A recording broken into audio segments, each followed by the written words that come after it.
Hello दोस्तों, इस channel पर आपको बिहार बोर्ड के जितने भी गेस्ट पेपर हैं सभी के मटेरियल्स प्रोवाइड किए जाएंगे। आप प्लीज़ चैनल को सब्सक्राइब करें और वीडियो को ज़्यादा से ज़्यादा लाइक और शेयर करें। तो आज हम माय ग्रैंड मदर्स हाउस का समरी करने वाले हैं। एक समरी एग्ज़ाम में पूछा ही जाता है, तो स्टार्ट करते हैं। My grandmother's house is a wonderful poem written by Kamala Das.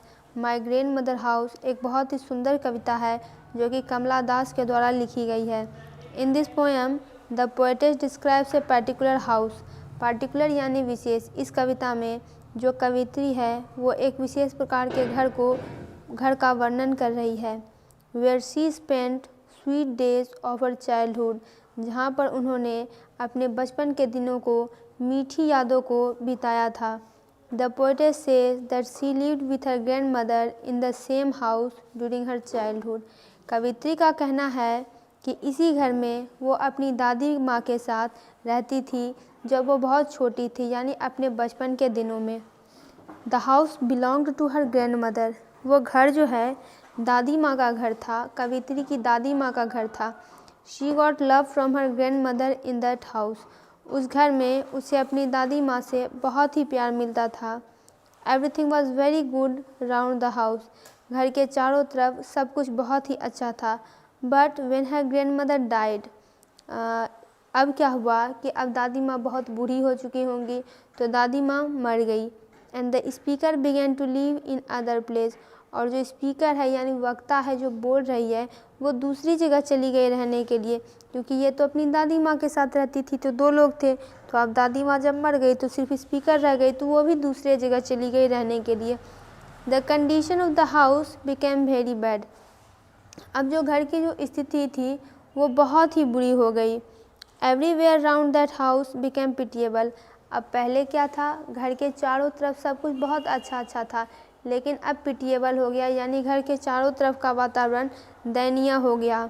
Buses grew around it and snakes were moving there. यहाँ पे वहाँ पे कि झाड़ झंखाड़ ऐसे करके बहुत सारी चीज़ें का जन्म होने लगा, घास ये सब उग गए, और स्नेक जो है सांप उधर मूव करने लगे, यानी घर एक तरह से खंडहर हो गया। The house became silent. घर पूरी तरह से चुप हो गया। क्यों चुप हो गया? क्योंकि दादी माँ की मृत्यु हो गई।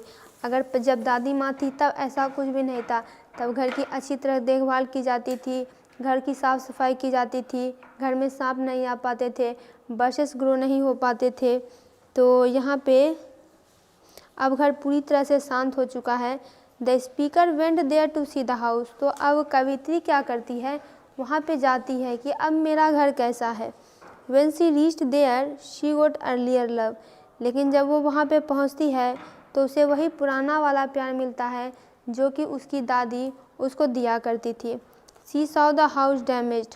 क्योंकि अब कोई रहता नहीं है वहाँ पे, तो घर बंद पड़ा होगा, तो अब घर जो है पूरी तरह से डैमेज हो चुका है, ख़त्म हो चुका है। Everything was changed. सब कुछ बदल चुका है। But still she feels pride. लेकिन इतना कुछ होने के बाद भी उसे बहुत ही गर्व है, वो बहुत ही गर्व महसूस कर रही है। Because she got love very much in this house. क्योंकि यही घर था जहाँ पे उसे एक समय बहुत ज़्यादा प्यार मिला था। The poet says that his grandmother's death shocked her. कवित्री का कहना है कि उसकी दादी माँ की मृत्यु ने उसे पूरी तरह से एक तरह से सदमा लग गया। And she felt as her blood become cold as the moon. और चांद के समान उसके खून जम गए, कोल्ड हो गए, ठंडे पड़ गए, ऐसा सदमा लगा उसे अपनी दादी माँ का, क्योंकि बचपन में वो उन्हीं के साथ रहती थी और उनसे बहुत ही प्यार करती थी। Thus in this poem the poetess wants to tell that how she lived with her grandmother in the house when she was too young। तो इस पूरी कविता में पोएटेस हमसे यही कहना चाहती है कि वह अपने दादी माँ के साथ कैसे रहा करती थी उस घर में जब वो कि बहुत छोटी थी। तो दोस्तों, माय ग्रैंड मदर्स हाउस का पूरा समरी कंप्लीट हुआ। आप इस समरी को फ़ौरन नोट कर लीजिए, एग्ज़ाम में ये ज़रूर पूछे जाएंगे, और अगर आप यहाँ से यहाँ तक इसको पूरा लिख देते हैं तो आपका एक भी मार्क्स नहीं कटेगा।